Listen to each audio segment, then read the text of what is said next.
You're listening to the Pittsburgh Piledriver. What the hell is that? Podcast.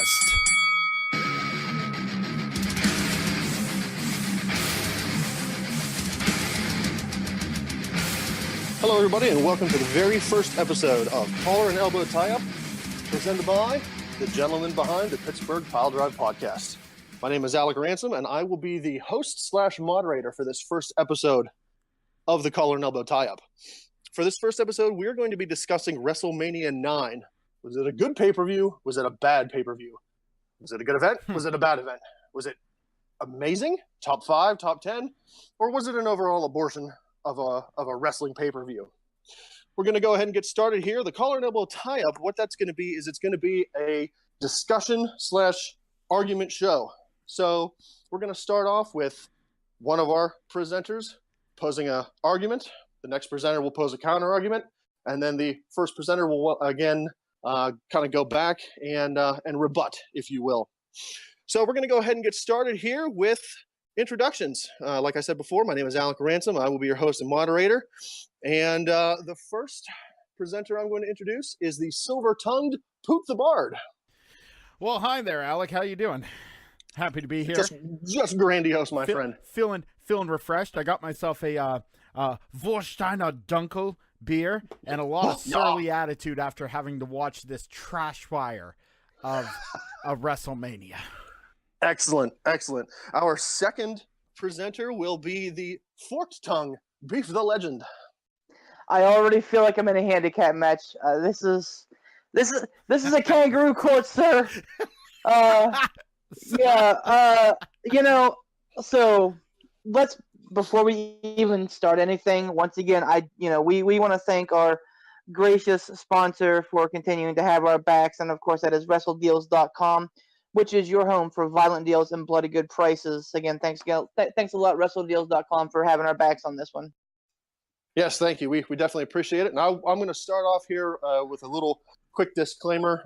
Due to home issues and people sleeping currently in my home, I am doing this moderating from my back porch. If you hear birds, sirens, hopefully not, but if you hear gunshots, please don't worry about it. I am outside. Those things are bound to happen in the area in which I live. It's a cesspool of Western Pennsylvania.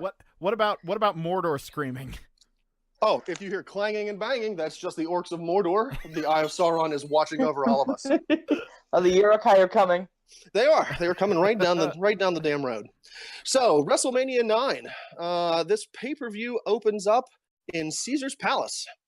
All of our WWE presenters, our WWE announcers, WWE random staff are decked out in all the well-to-dos of Caesar. We have togas.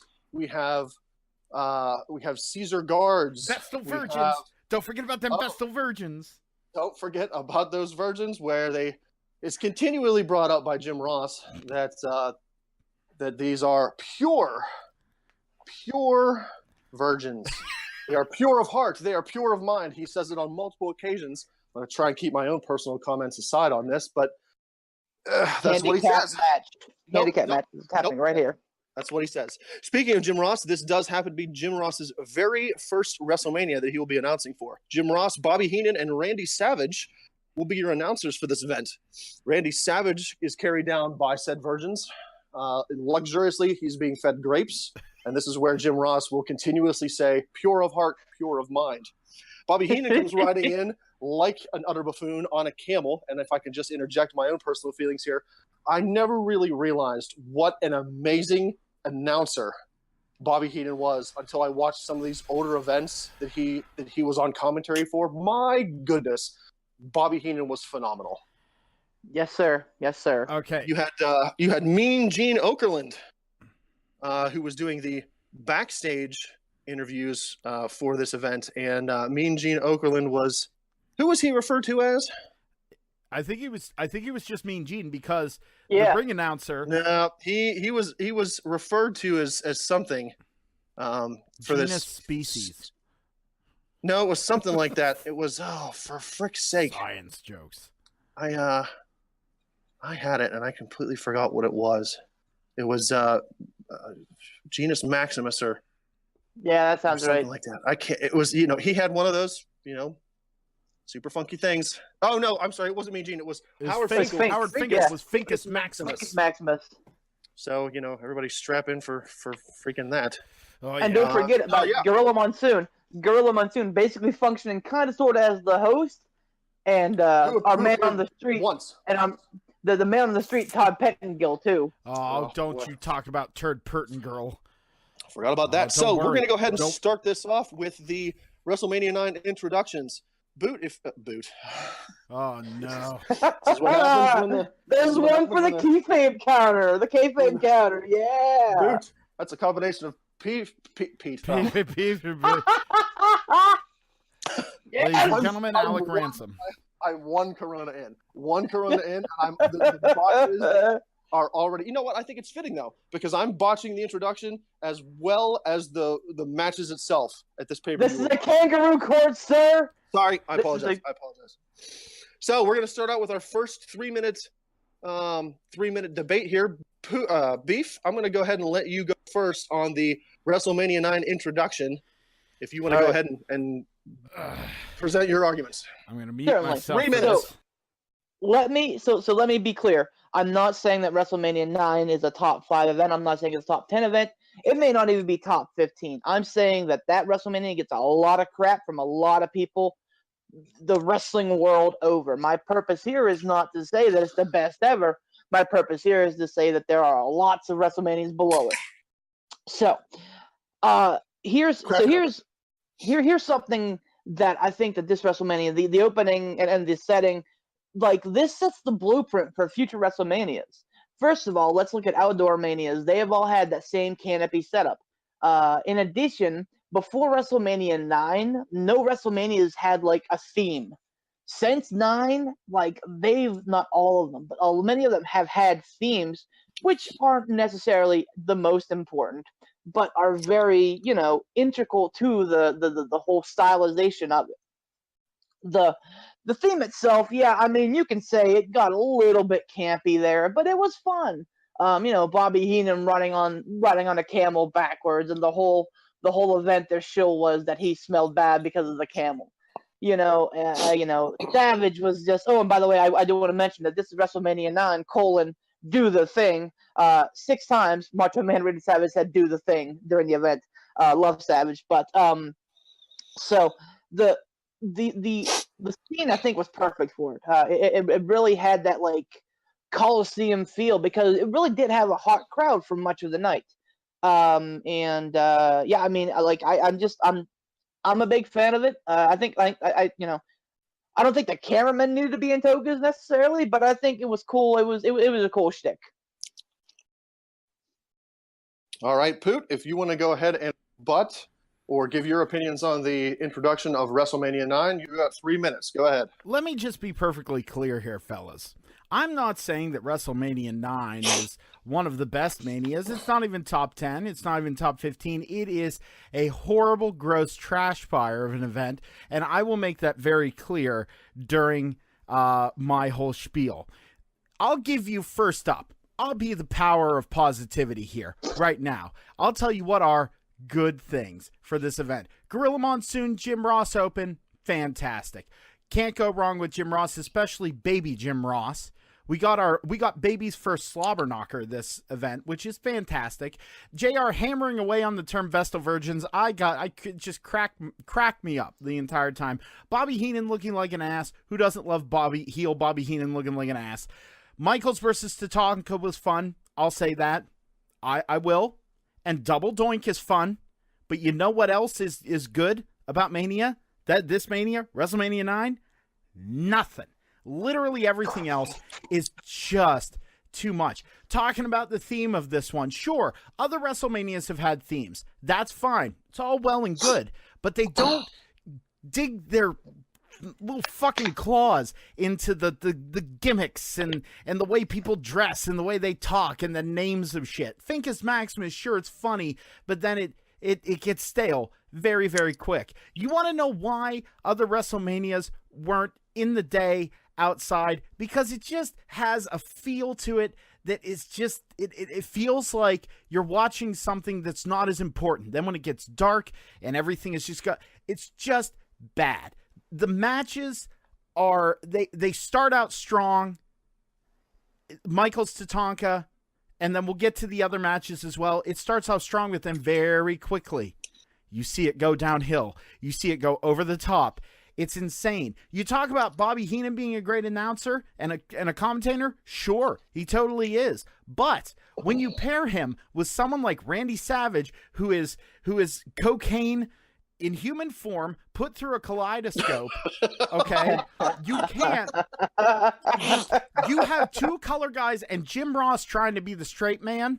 It doesn't work. The reason why JR and the King worked is because it was one playing off the other. When you have two color guys sandwiching, screaming at a guy trying to call a match well, it's aggravating. And I'll get to more of that. The look on the Centurion's face at the beginning when JR first came on sums up my feelings towards this trash fire event. No smiles, at best indifference. So here's the thing, and I hear what you're saying, and yes, you know, in truth, a three-man announcing booth is not optimal. WWE most recently has made it work. Okay, great. I think Savage and Heenan play well because one's the good guy, one's the bad guy, and then JR, as you said, is the straight man. I will argue, by the way, that there is at least one of the Mania that digs its tendrils way deep into the gimmick, and that's WrestleMania 21, WrestleMania Goes Hollywood, which is regarded as a top 5, if not top 10, WrestleMania by most. Also, another WrestleMania that's done in broad daylight, another top 10 to top 5 WrestleMania 31. So there's no way that you can there's no way that you can tell me that the daylight or the theme had anything, because I think that there are two great WrestleManias that do both of those things, probably even more so. The overall of the show, of those two Manias, that's fine. But early matches in the daylight when people are still shuffling in and the place doesn't look full and the crowd's not super hot yet and the sun is beating down on them, it just, man, it makes everything feel like, hey, you know, enjoy this little bit of a thing before the real important stuff comes up. And with this event, especially the quote-unquote important stuff that was later, like, oh, I don't know, the WWF title match, it didn't feel like, it didn't even feel important. And it wasn't to the daylight, but that match, like, it's just everything just, I don't know. I don't like it. I prefer an encased, like, you know, you're isolated, separated from the world. You don't have to worry about weather. You don't have to have fans holding up their hands to block sunlight and shit. Forget it. Before, and we will move on to the matches, I promise. But before we do, I want to say one last thing. You know, again, to rebut, WrestleMania 31, Intercontinental title ladder match. Starting the show hot, Daniel Bryan, the entire crowd is into the match. The entire crowd is into him winning. That's a flaccid argument, sir. You could put Daniel Bryan in a Walmart buying toilet paper and people would cheer him. Flaccid. All right, boys. We have exhausted our time here on the introduction. We're going to go ahead and move on to the opening match. This is the match for the WWF Intercontinental Championship. This will see Tatanka with Sensational Sherry versus Shawn Michaels with Luna Vachon. Shawn Michaels will win this by countout. Shawn Michaels wins with a confusing call. I'm not sure if the ref remembered what he was supposed to do or if he got lost in the moment or if it was some strange call on the fly, but it seems like something got confused or mixed up with this finish. It seems out of place. It doesn't seem fluid. We're going to go ahead and start off here with Beef. Beef, you're going to have 3 minutes to present your argument. Poot, you're going to then have 2 minutes to rebut. And Beef, you'll then have 2 minutes to go ahead and finish out this argument. So if you want to go ahead and get started on this opening match, Beef, the floor is yours. He gets 5 minutes and I get 2. Calm down. Kangaroo court, sir. This is in your favor, Beef, so I'm not sure how you're calling kangaroo court. You're 9 seconds into your argument. I'm going to go ahead and reset the timer because this is not a kangaroo court. I'm a fair and impartial judge. I'm a fair and impartial judge. What? I will fight you if you argue against that, because damn it all, if there's anything that I can do, it's wear a black robe as good as Judge Judy. Beef, go ahead. 3 minutes. So this was a great match to start. You cannot compare this style of match to now because, yeah, you know what? If you compare it to what we're going to see on WrestleMania Sunday a week from tomorrow, yeah, it's going to be boring. But here's the thing. Back in, 93, this was a very good and very well-paced match. I think the crowd was 100% into it. I think you started to see some really cool stuff from HBK, and I think you started to see the crowd really get into it. I loved at one point Tatanka went to the top rope. He dropped the double axe handle, and Michaels hit him with the Sweet Chin Music. I think that's probably the impetus of Sweet Chin Music being used, because at this point he was still using that backdrop like suplex thing. Weird. But so here's the thing with Shawn Michaels and Tatanka. I think this was a great match. I think that two things really hurt the match. One is the winner. You had Tatanka, who was riding high. He was hot. He was a hot babyface. He'd beaten Michaels twice in the preceding several weeks, and he was undefeated at this point. You had Michaels, who was a shit-eating heel. Okay, great. All of those things. So, yes, I understand the need to protect Michaels, but I also understand the need to start WrestleMania out on a hot note. I think that had Tatanka won the Intercontinental title here, I don't think it would have hurt HBK, and I don't think that it would have hurt. I think it would have actually helped the card at this point. The other thing that, as Ransom had mentioned, is the confusing call at the end. Clearly, it should have been a disqualification, but the ref called a count out, or the Ficus Maximus called a count out, whatever. That did take away from the match a little bit. And the whole Sherry versus Luna Vachon thing was kind of confusing too. But I get it. You want to equal out the corners. But yeah, I mean, a hot start. The crowd was into the match. HBK with that sweet chin music was awesome. The only downer was the end. But that's what I got for this match. All right, thank you, Beef. Poot, if you want to go ahead and rebut, I'll give you 2 minutes. All right, now this one I call the sniff. Now keep track of this, okay? It's when you're sitting somewhere and you kind of look up and you go, what's that smell? Like, you know what I mean? You take one sniff and you're confused. It was a decent match. This one I really, I have a little bit of a soapbox to stand on, but it really, I mean, it's Shawn Michaels. Shawn Michaels could carry literally nothing to a good match. So amen, brother. You can't really say anything. He could carry Gilbert to a good match. So not this match so much, but it's a preface to the thing being confusing and overbooked to hell. Decent storytelling with the shoulder with Shawn Michaels' injury, very decent. Okay, the hair spot, which you didn't mention, where Shawn Michaels kept reaching for Tatanka's hair and then bringing his hand back because the ref kept circling around, that was really cool. Michaels, at least, was way ahead of his time, and to honestly give a nod to Beef, the super kick spot was super great, and I like that they call it a crescent kick back in the day. I don't know why I like that term. Macho, I'm sorry, is such a rambling mess during this match. He's trying to get on his feet and he just can't. With a bad shoulder. We see it. We get it. You don't have to say it every 5 minutes. Michaels also sells a chop like he got shot. I love it. Okay? But here's the problem, and this is the first of many for the night, a trash ending. Garbage, confusing, it could have been a botch, whatever. But it is setting the stage for disappointment for the rest of this, okay? And what a match was said times in fucking infinity. Okay, again, the commentators, they're like buzzing of flies in your ears. And also, Macho did say it best. What a bad ending to a great match. No shit, Macho. That's all I've got to say. Well said.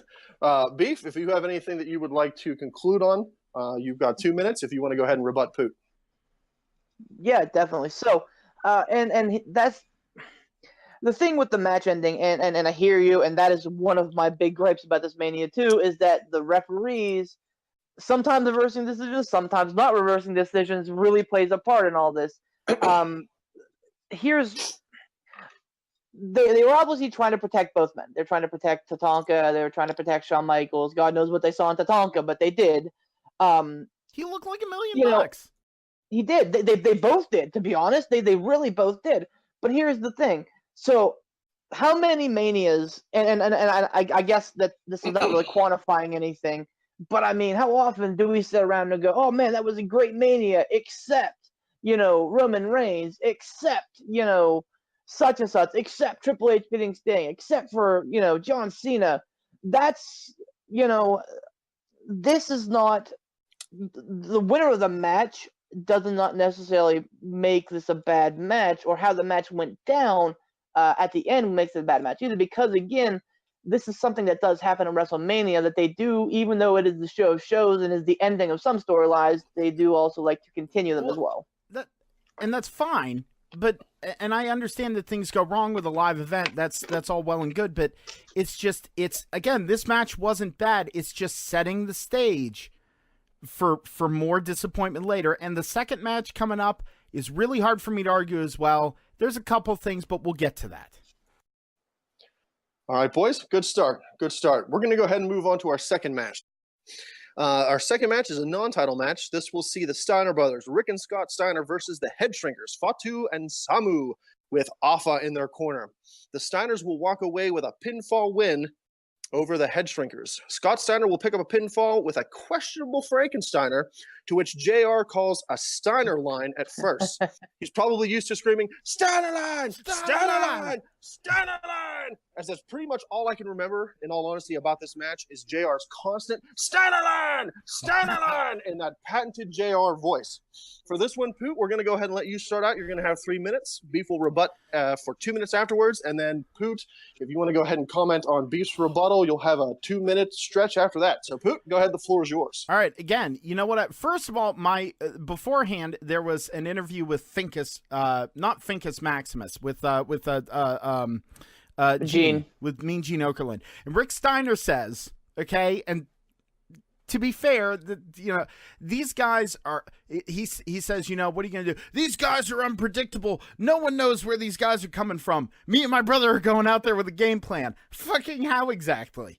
Like, if they're unpredictable and you don't know where they're coming from and you don't know anything, how are you going to go out there with a game plan other than we're muscular and we're wrestlers? Anyway, the Head Shrinkers bothers me. They get an old school jobber entrance, and it could have been for time, but immediately, the Steiners were pretty much debuting at this point, if I'm not mistaken. Of course they're going to win. Back in the day, though, kayfabe was still strong, but they still got a jobber entrance that bothered me. Scott, something else I noticed, Scott looks an awful lot like Sparky Plug, doesn't he? He does. Back in the day. I'm not wrong. So, especially when he gets up on the turnbuckle and puts his hands up, he still has his jacket on. I was like, oh my God, it's Bob Holly. So, also during this match, all these are little comments I noticed, but we got our baby's first slobber knocker, Jim Ross's first slobber knocker, and then Bobby Heenan digs way into him. That was a funny one. Good job. But anyway, the Steiners were way ahead of the curve with their tag team stuff. Them doing the tandem top rope spot. And again, this match, not bad. It's not bad. It's just, it felt like two teams that were not really familiar with each other and their styles really clashed, no pun intended, that it just felt like a spot fest to highlight the Steiners at some points, okay? And also, did Samu give an oos? It sounded like he yelled oos at the it really did. Oh my God, that flapjack botch though.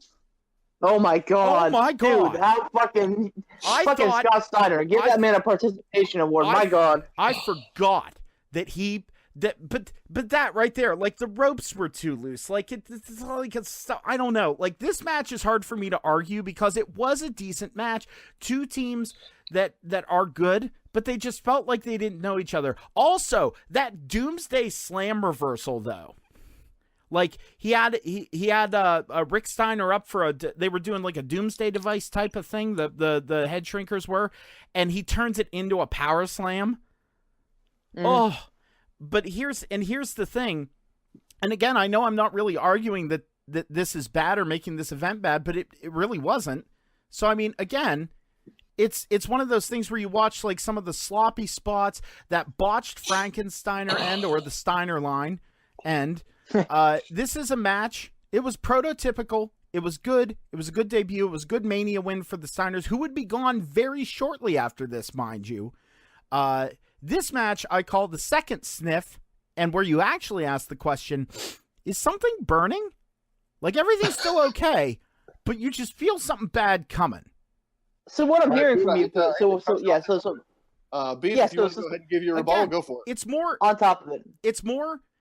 I'm sorry, I'm just going to tag this with, again, this isn't bad. The beginning of this Mania is not bad. It just goes downhill fast. So what I'm hearing from what I'm hearing from Poot is Ding. So what I'm hearing from Poot the Bard is that he's saying that there were two good matches to open up Mania. For the time, in 1993, I think we'd regard them as great matches. Two great matches to open up a Mania that felt unlike anything else. Okay, interesting. So, my rebuttal to what he was saying. First of all, how dare you not mention Bill Alfonso as the referee? As big of an RVD mark as you are, how dare you not mention Bill Alfonso as the referee? Second of all, looking at the head shrinkers, I see Roman Reigns and I see Rikishi. Like, I know that Samu is not Roman Reigns' father, but my God, does he look like Roman?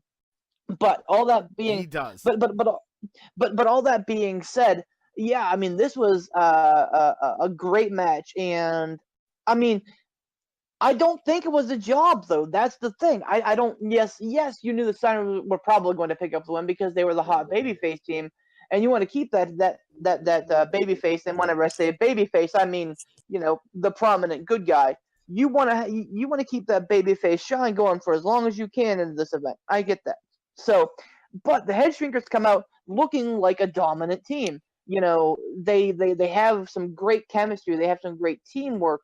And to be honest, yes, the head shrinkers were never really the greatest team, but they held their own.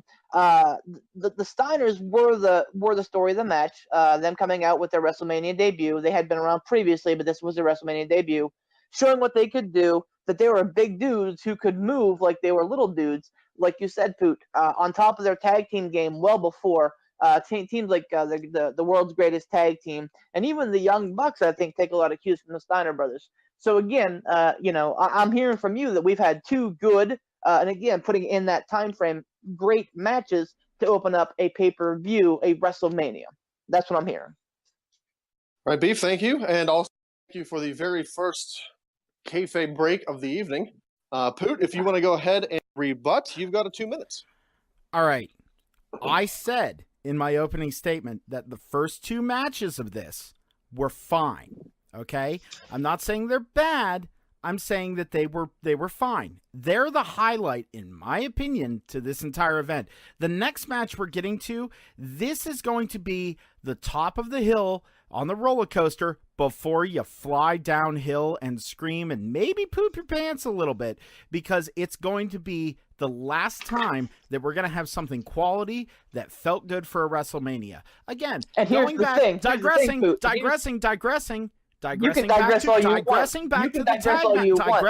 to the tag match, back to the Beef. Good.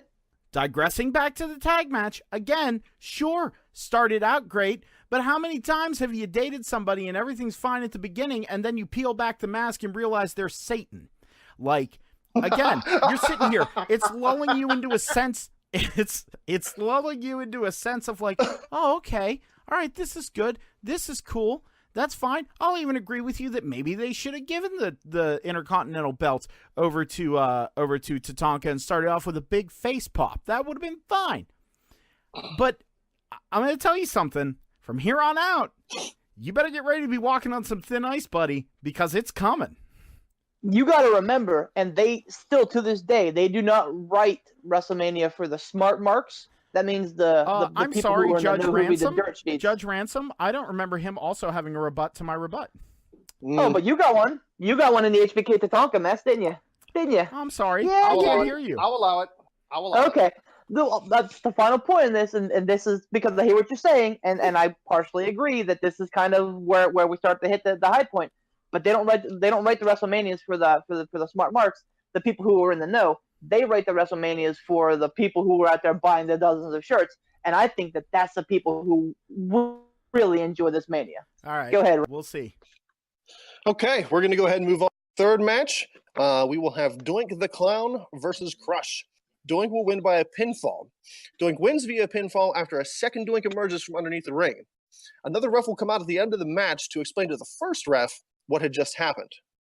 They'll check underneath the ring in an attempt to find the second Doink, but to their surprise and dismay, they are unable to locate the mysterious second Doink. The running gag of this match is whether it was a second Doink or an illusion that will continue to be brought up throughout the rest of this pay-per-view event.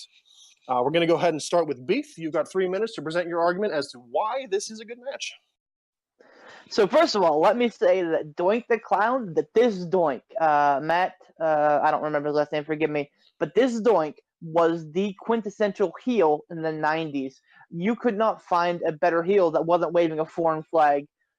He was doing heel stuff and like the smart heel work. And again, whenever I say heel, I mean the bad guy. He was doing the bad guy stuff. He was doing the in your head, the psychological stuff. I got a lot of ticks of like Heath Ledger's Joker, which was, years and years after this. So this guy, he was, and I mean, say what you will about Crush. He was basically the epitome of the 90s, from his like grunge theme song to his like orange and purple singlet to his rockin' mullet. You're not going to get a great match out of Crush. So they knew that they had to tell the story, and that's what they did. This story was amazing. From the build-up with the quote-unquote concussion that was delivered by Doink with the false arm to just everything in the match. I think it played without a hitch, and I think this is where the first time where they kind of pull the rug out from under you in WrestleMania history that I can think of, where the bad guy who rightfully should have gotten his just desserts didn't. But yeah, I mean, this was a great. I'm not gonna say it's a great match because again, you got a big bruiser and Crush who's really tough to work with. But the story was great, and the bit at the end where the other Doink comes out and they do like the mirror thing and just so tasty, just so tasty. All right, you barely got into that, Beef. If you have anything else to say, are you good? I mean, that's. Like I said, man, I'm not going to tell you that this is a 5-star match, but I'm going to tell you that from a thinking man's wrestling match, this is probably top of the card. Excellent. All right, Poot, if you want to go ahead and rebut, the floor is yours. It is, in fact, the top of the card. In fact, I called this the third sniff. Yeah, something's burning. Like, you're still enjoying what you're doing here. And again, I will agree with you. Man, original heel Doink, super good. Like, just like ahead of its time again. And we're saying that a lot right now. And you might be thinking, Poop, you're kind of digging your own grave here. You're not really making a good argument. This is a bad Mania. Again, give it a minute. So my problem with this match, sure, storytelling's good. We got our first ref bump of the night. Okay, so that's one. Think about that. Then we also had shifty ending what was this? If you're counting the Michaels finish, the Michaels Tatanka finish, that's a shifty ending. Different reason. Still a shifty ending, though. Love the double Doink goodness. The mirror thing's fine. Hitting him with the arm, bringing that back, a nice little callback, that's fine. One of my favorite things from this match was, for some reason, Macho Man went, Crush isn't even a dentist. How did you refer to Macho Man earlier, Poot? What? How did you refer to Macho Man earlier? Cocaine personified? Yeah, cocaine personified through a kaleidoscope. Yeah. But at the end of the day, storytelling is fine. But like you said, storytelling, for me, really gets appreciated on a deep level going, man, they're really making this work by the smart fans, okay? Otherwise, they go, oh, that heel, he planned something, and it's, like, very basic. And sure, yeah, then it'll appeal, but, like, really to go, oh, that storytelling is good, that's for the smart fan. And there weren't a lot of them back then. At the end of the day, this match was plotting power face versus begging off heel. That's all it was. Not taking anything away from Doink. Again, I love original, like, super heel Doink. Creepy. Love it. Love the music, too. His entrance music, super cool. One last little note here. Wow. How about that folksy cameraman racism? Afterwards, with Todd Pertengirl up there talking to the Japanese cameraman. You know McMahon was back there just yucking it up. He just loved it. That was right up there with Jim Ross's comment about being from Oklahoma, the home of the red man. Yeah. Yeah. But anyway, that's my thing. At the end of the day, looking at the match, it's plotting power face versus begging heel. It is by the book. The ending is what made it special. I'm going to go ahead and stop you there, Poot. And we're just going to have a quick little interlude here while I remove pesky wind chime. Maybe. Oh, there we go. Wind chime wrestling match. Here's the next watch of the night. Is the wind chime has to be taken down in the middle of the show. Ransom is jumping to a wind chime, everybody. Ransom is jumping to a wind chime. Clearly, I am not prepared, and nor did I ever say that I was the Shawn Michaels of podcasting. I think that very much is clear with the first episode of the Pittsburgh Piledriver podcast, and then again in the first episode of Colonello Tie-Up. If we're going to go ahead and get back to the episode now, Beef, do you have anything to rebut to Poot?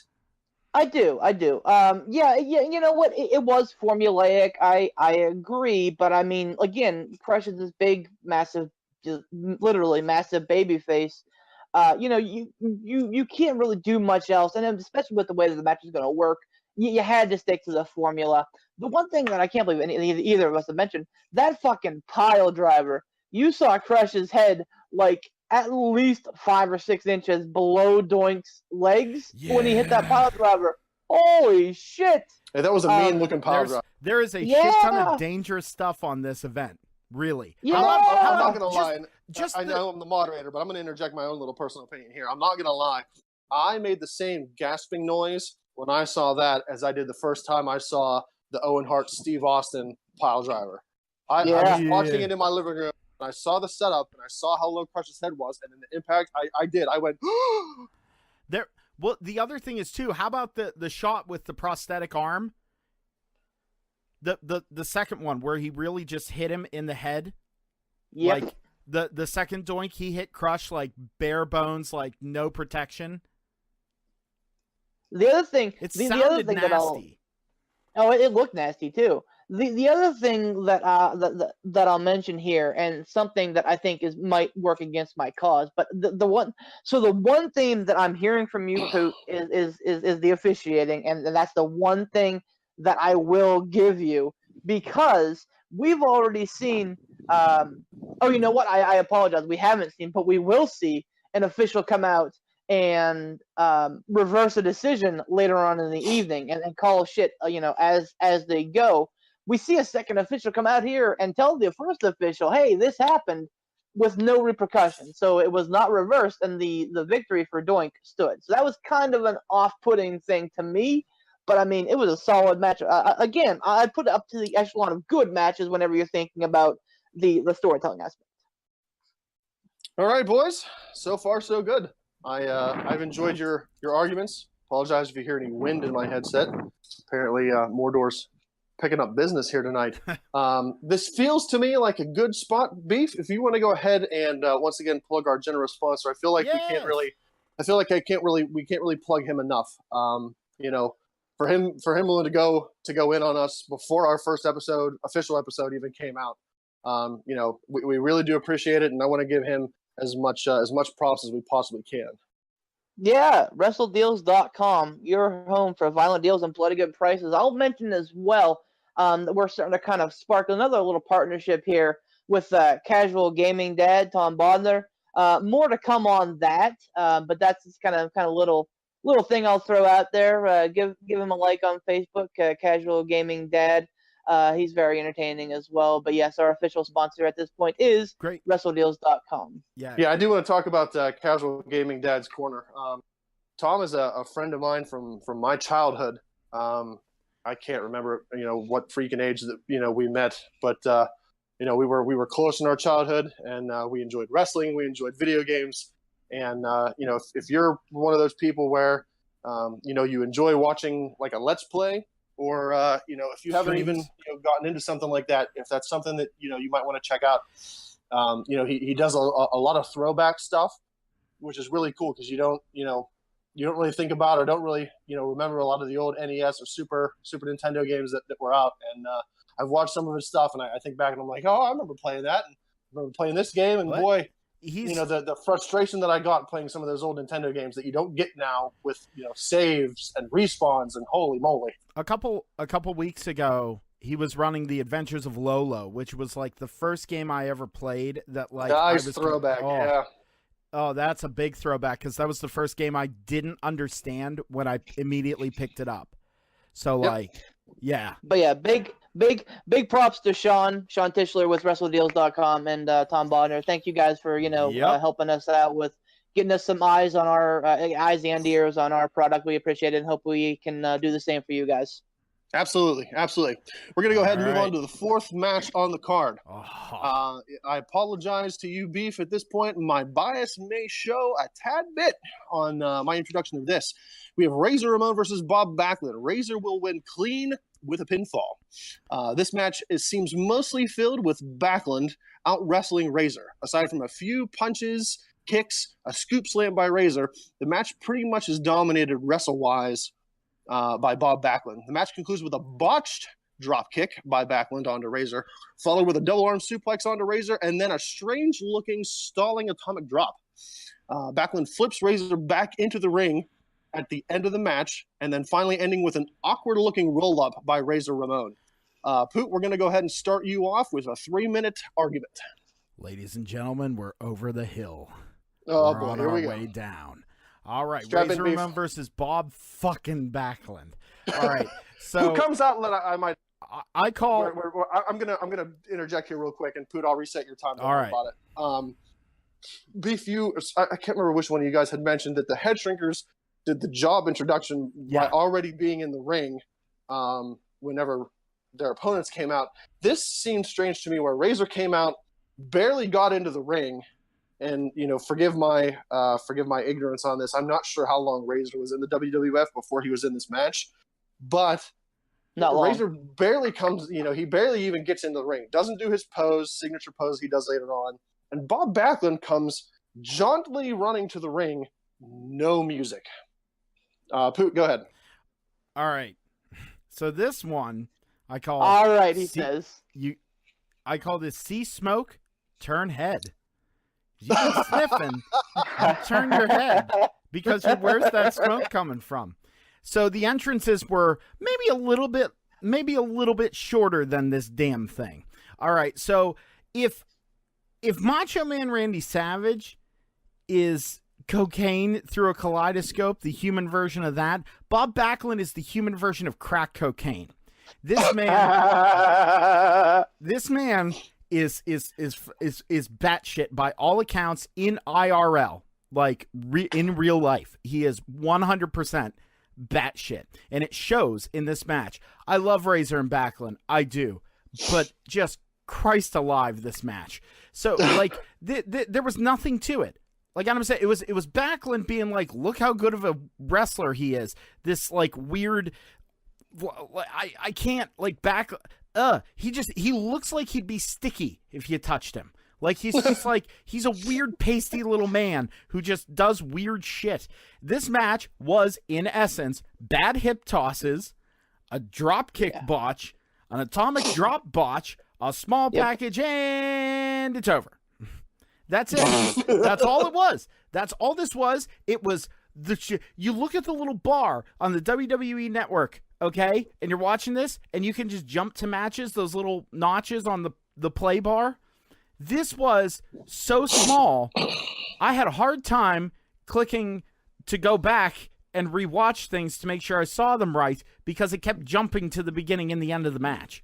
There was no reason for this. It didn't benefit Razor. It didn't benefit Backlund at all. It didn't benefit the show. It didn't benefit anybody. It was just here because reasons. Like they wanted Razor on the show, or they promised Backlund that he could be on a WrestleMania. I mean, for fuck's sake. Like it was just nothing. There was nothing to this. It was a confusing ending. You heard whenever Razor was it who got the roll up? Backlund?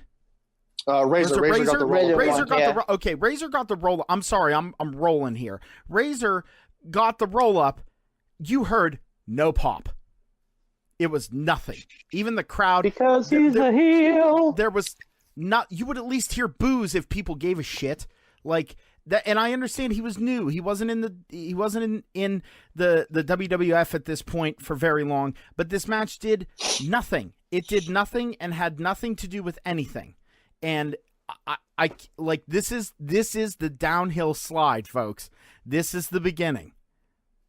Allow me to retort, because I think the following year, what happened with Razor? WrestleMania 10, he had the infamous ladder match with Shawn Michaels to see who was the true Intercontinental Champion. That match is considered an absolute classic.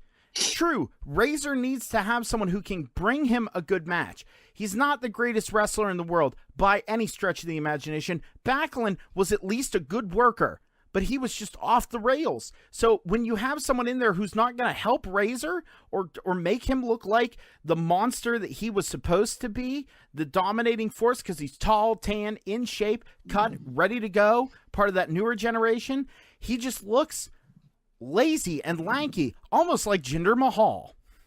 Oh. All right. So, okay. Whoa. Let's not say things we can't take back.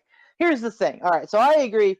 This match is not great. And this match is probably the low point of the pay-per-view, depending on where you stand with things.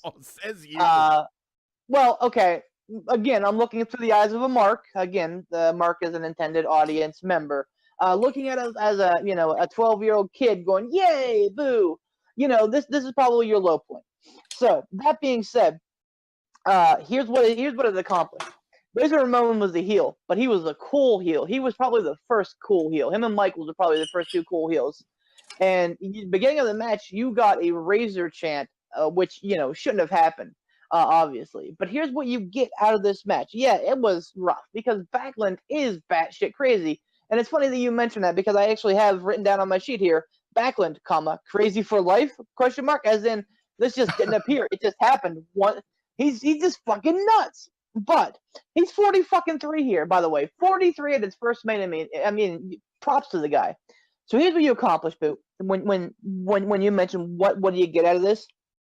You get a guy who came in as a heel, who the company quickly realized, oh man, we need to get this guy over the face, was already getting over as a face so that he was being cheered as a heel. You got him beating a wonderfully, quote unquote, technical wrestler in Bob Backlund with a technical move. You have a face eating a pin, a technical pin, versus a guy who was a heel. Now you're kind of sowing those seeds of, okay, well, you know what? He out technicianed a technician. Maybe Razor's got more than we think. So I think that this went a long way in creating the Razor Ramon, that oozed machismo, that had the gold around his fingers, the gold around his neck, and the gold around his waist. All right. Poot, if you want to go ahead and rebut Beef, the floor is yours. I just don't see it. Like, I'm sorry. Like, you're not, like, all the work was done after this. This didn't do anything. It would have been more if Backlund had actually given him a technical match and been impressive and been squirrely and really had Razor. No, he was squirrely. He was squirrely. Well, I mean, like, in the sense of where you're like, whoa, this guy's still going. He's 43. He's really working. He's really doing this. But man, the big thing why I think it was kind of bad is because you had this old school style of Backlund, real old school, versus Razor, who was coming in, and it's starting to be the new generation. Michaels, Bret Hart, Razor Ramon, Diesel. You're having these new guys slowly trickling in. And I understand that Diesel wasn't here, but it's for the principle of saying who was in that new generation class. You know what I mean? Mm-hmm. Like having Razor against some guy who doesn't understand how to make Razor look good. It was just nothing. It's like it's going, I'm starving, my body needs sustenance, and I'm going to go, I could eat these potato chips, which are going to give me caloric intake, but they're going to ruin me, and I'm going to be hungrier later. Or I could have this steak that's actually going to make me, like, feel good and everything. You can't, like, it's just not there. There is nothing to justify this being good. Also, gonna say, leading into the next thing, Money Incorporated, they had an interview. First of all, who doesn't love Teddy Boy and IRS? And also, man, they're already covering Hogan's black eye. And did IRS win Money in the Bank?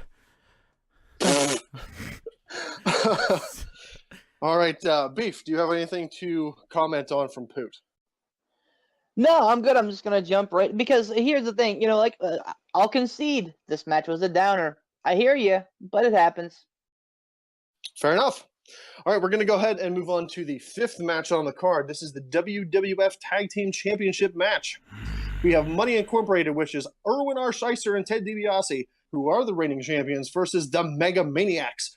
Ransom, can I stop you for a minute? This is noted.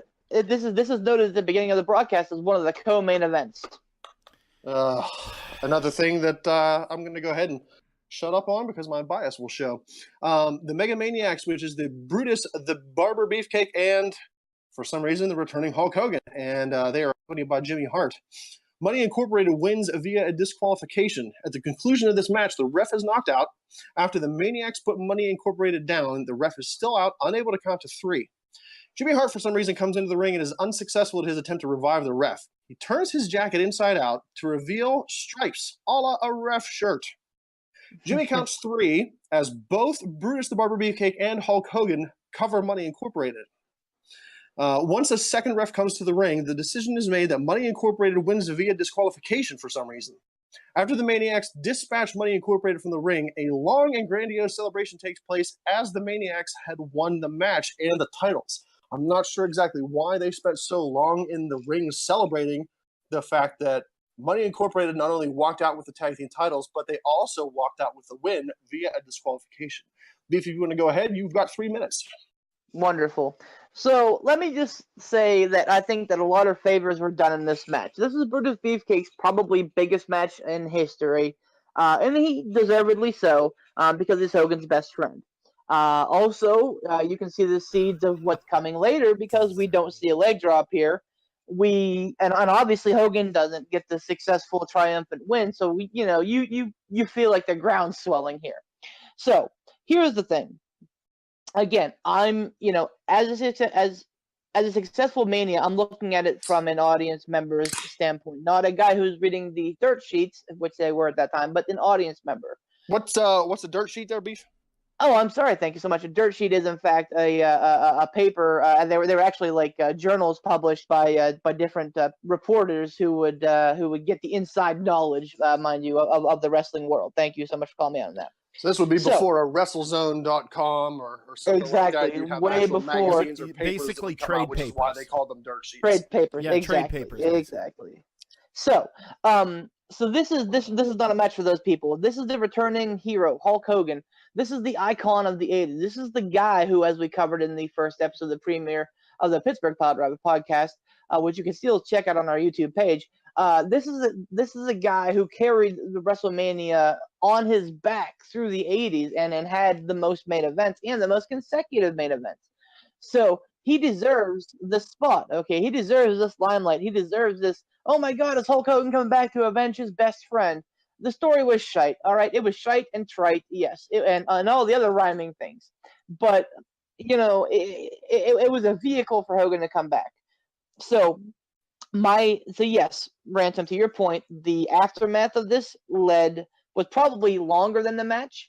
And again, it's a celebration of, oh, Hulk Hogan's back, yay. But here's the real problem I have with this match. The ref, when he comes down, the second ref, when he comes down, hits the mat and feigns like he's going to count, and then notes to ring the bell. Why you got to do that, man? Why you got to play with our emotions like that? Like, just come out there and go to the timekeeper and say, hey, you know what? Ring this bell. Don't get in the ring. Pretend like you're going to count, and then be like, nope, just kidding.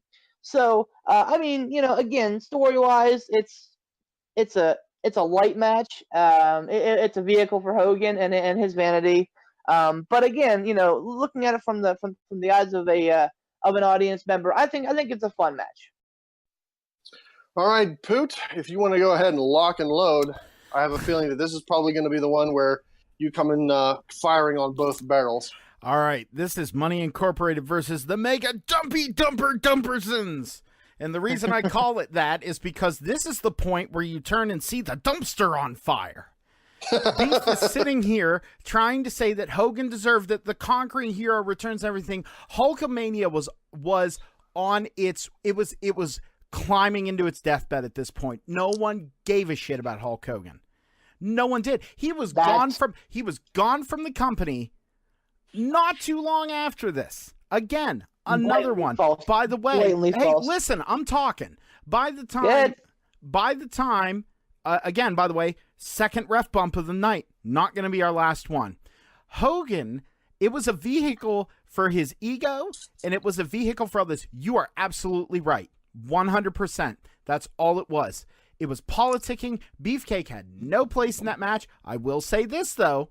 The storytelling with Beefcake's face, like the mask thing, yanking it off there and then knocking him, and Beefcake selling like he's a cartoon character with like birds flying around his head, kind of like that.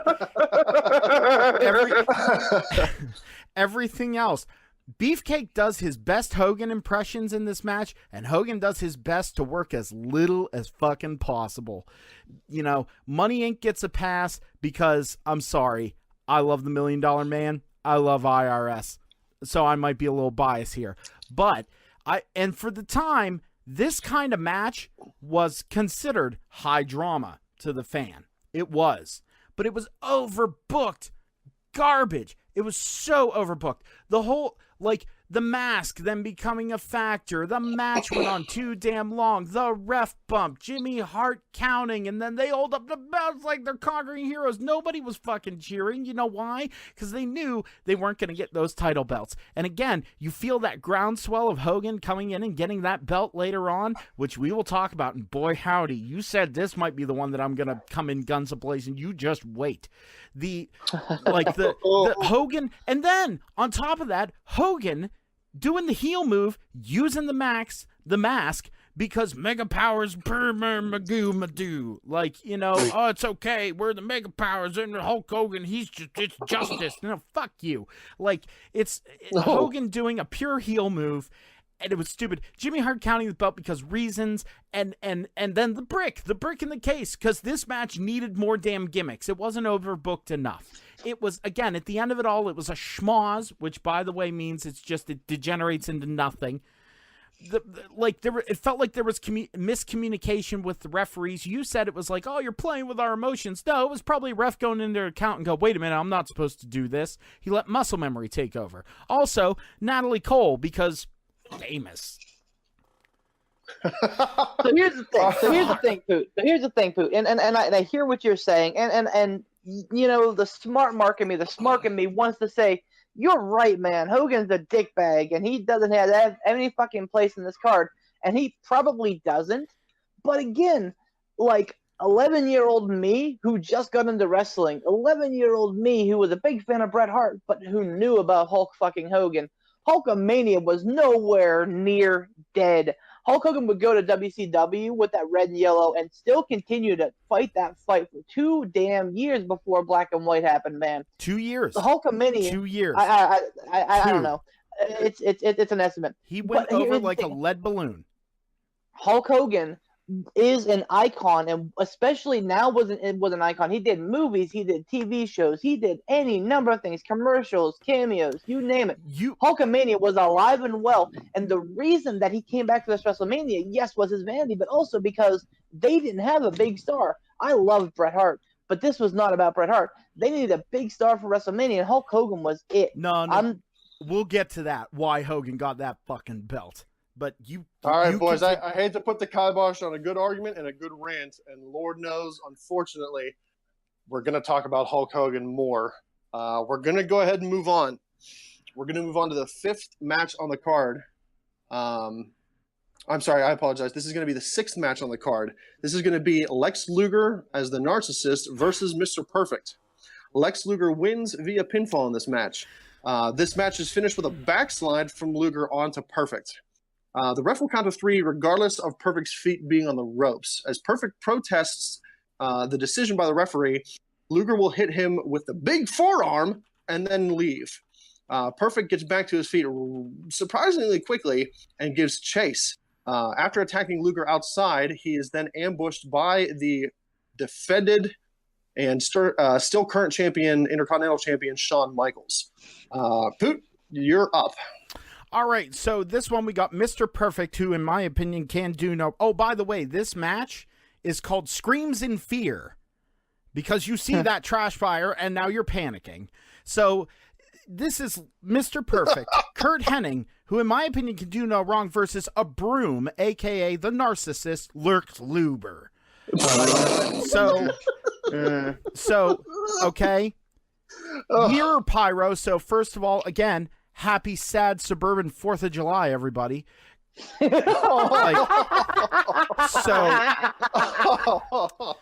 Hennig, gone way too damn soon. I cannot talk about how much I love Kurt Hennig, especially, and I know I'm going off the rails here, but I'm bringing it back real quick. When he did the gimmick where he would toss the towel behind his back and catch it, and in the Rumble where he came back, I think it was 2002? 2007? It was one of them. When he came back to a big ovation, he went in there. Everyone piled on him. His arms were pinned down. He spit his gum, reached up, and smacked it into the crowd. Like, just, Kurt Hennig can do no wrong. This match started off fun. It really did. But it was only because Kurt Hennig was Kurt Hennig-ing. Like, that's the only reason. Kurt, again... Remember how I mentioned the thing Shawn Michaels could wrestle nothing and make it interesting? He could carry anyone to a thing. Kurt Hennig could make a broom, a.k.a. Lex Luger, interesting. But he can only do that for so long. Luger has nothing. He's plodding, boring, punches. It's boring. He is there. The only thing worse than a plodding power face is a plodding power heel.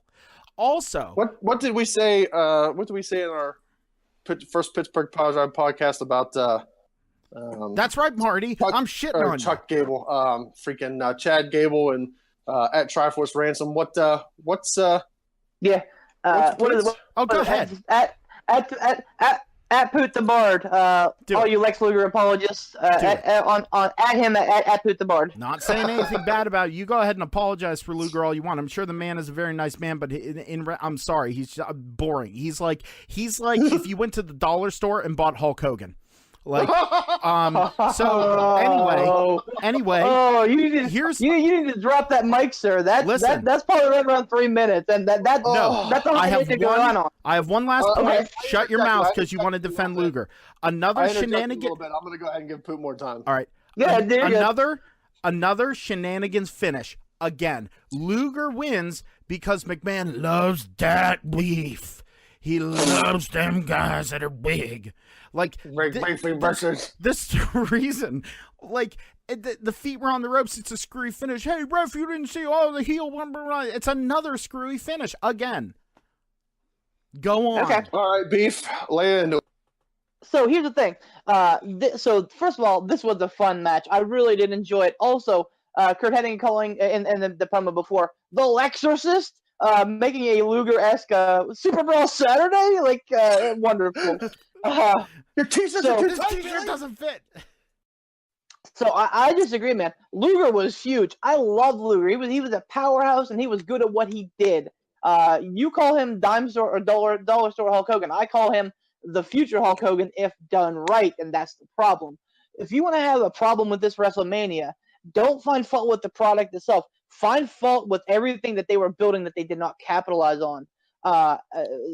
A, Perfect versus Michaels, never to be seen.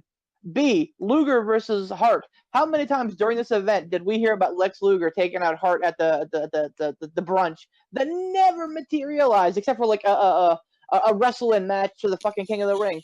So if you want to find fault with this event, find it with the follow-up. What I'm seeing right now is that we have two great matches. a really well worked intelligence match, a match for the marks, and then this match, which again was a fun match. I think it probably got cut short because it feels like a little bit rushed. But again, you have a guy who's fresh meat in Luger, the heel, who needed the win to prove himself as a legitimate contender to the title that I'm sure they were planning on, but got the rug pulled out from under them. I like the finish because, again, you're protecting both guys. You're getting Luger over with the Mania moment and a win, and you're getting Perfect over because you're saying, I didn't lose, my feet were on the ropes. And then he sold that forearm like $1 million, like only Kurt Hennig can. Good match, solid in-ring work, solid finish. I got no problem with it. All right, Poot, anything to come back on? The reason why the match felt rushed is probably because Luger was blown up. Like, he couldn't go for the long haul. He couldn't do one. It's, I don't... When you have him, you do the Lex Express thing. You get away from the narcissist. He had his little pop moment. The biggest pop that he had was when he showed up in WCW in the Mall of America. That was the biggest he had. I can't. I want to say this is good because it's a Kurt Hennig match. But again, Kurt can only drag along that giant pile of muscle and disappointment for so long. Like, I'm sorry. There is nothing to justify this match. You went off the rails and talked about the booking and matches we didn't see. I'm talking about the match we have right here, right now, and that it was disappointing. Hence why I call it the screaming fear of this whole saga. I just want to make one quick point here. This is kind of where it comes to where it comes to fruition about the refs and the stupid the stupid finishes, because again, at this point we've had a ref come out to try and to try and change the match for the Crush Joint match. We've seen a ref come out or the ref make a midterm change in the Hulkamania match, telling them that Money Inc. has to get back in the ring, and then again. A second ref could have came out and said, "Hey, Perfect's feet were on the ropes. Hey, Perfect's feet were on the ropes. You got to reverse this decision." And he so didn't. They're not being consistent. Like this, I hear it's you. Just there. It's just there because reasons. That's my only gripe. Go ahead, Ransom. Okay, all right. We're gonna go ahead and move on to the 7th match on the card, and this is going to be Good the luck. infamous Undertaker with Paul Bearer. I got this. It ain't no thing. Shut up. This is going to be the Undertaker with. Oh, excuse me. Let me go back and redo that. Shut up. This is the Undertaker with Paul Bearer versus Giant Gonzalez with Harvey Whippleman. The Undertaker wins by disqualification, and again, I apologize, Beef, but my bias is going to show. To go off of Poot's analogies prior in the podcast.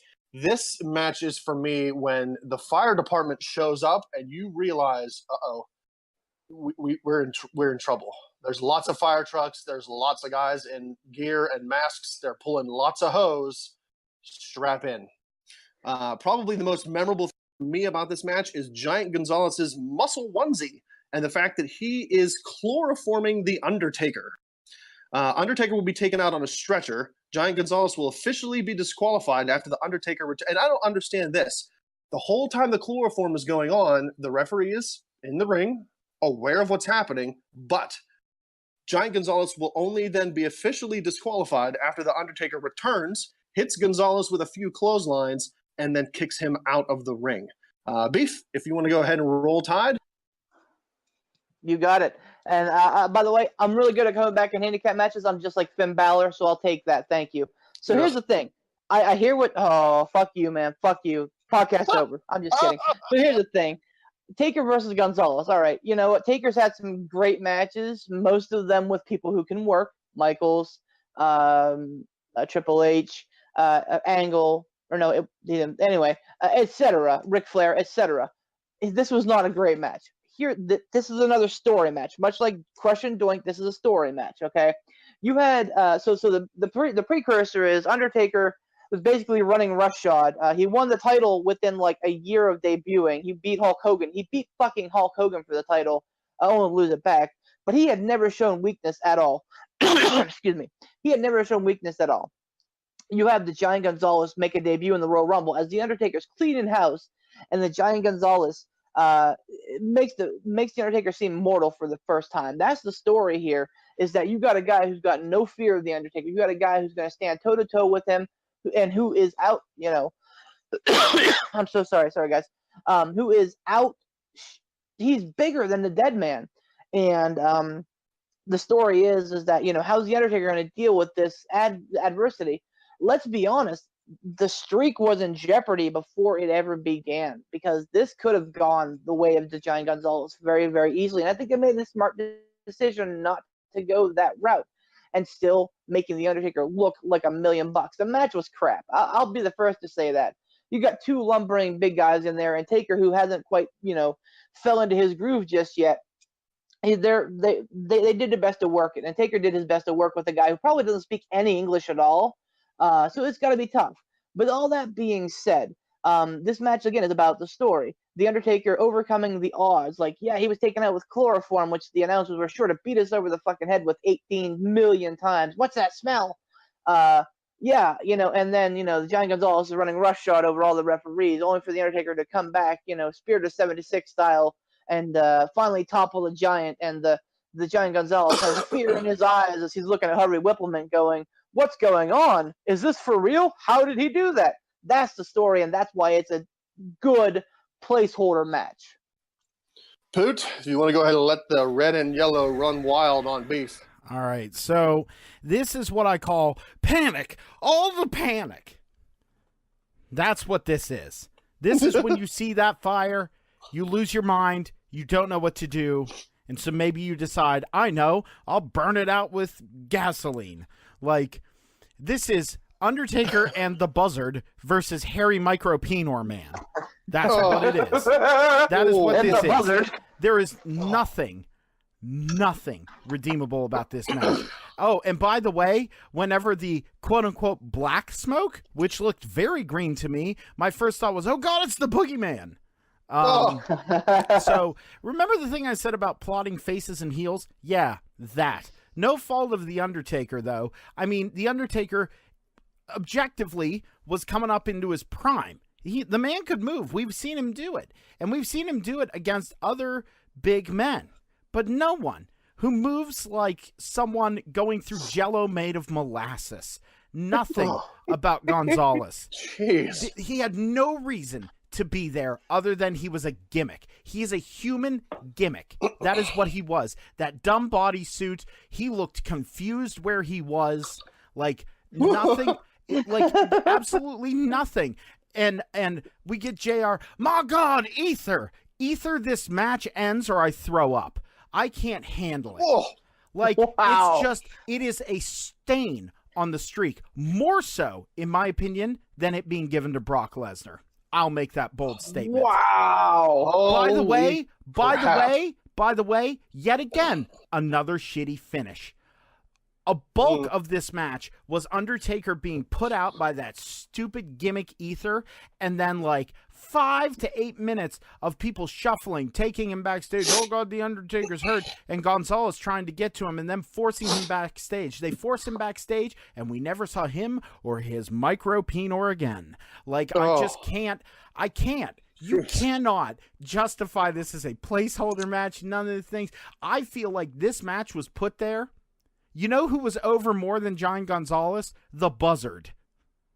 Okay, so here's the thing. All right, yeah, so here's the thing. You can hear the thing all day long, but it's not going to make it better.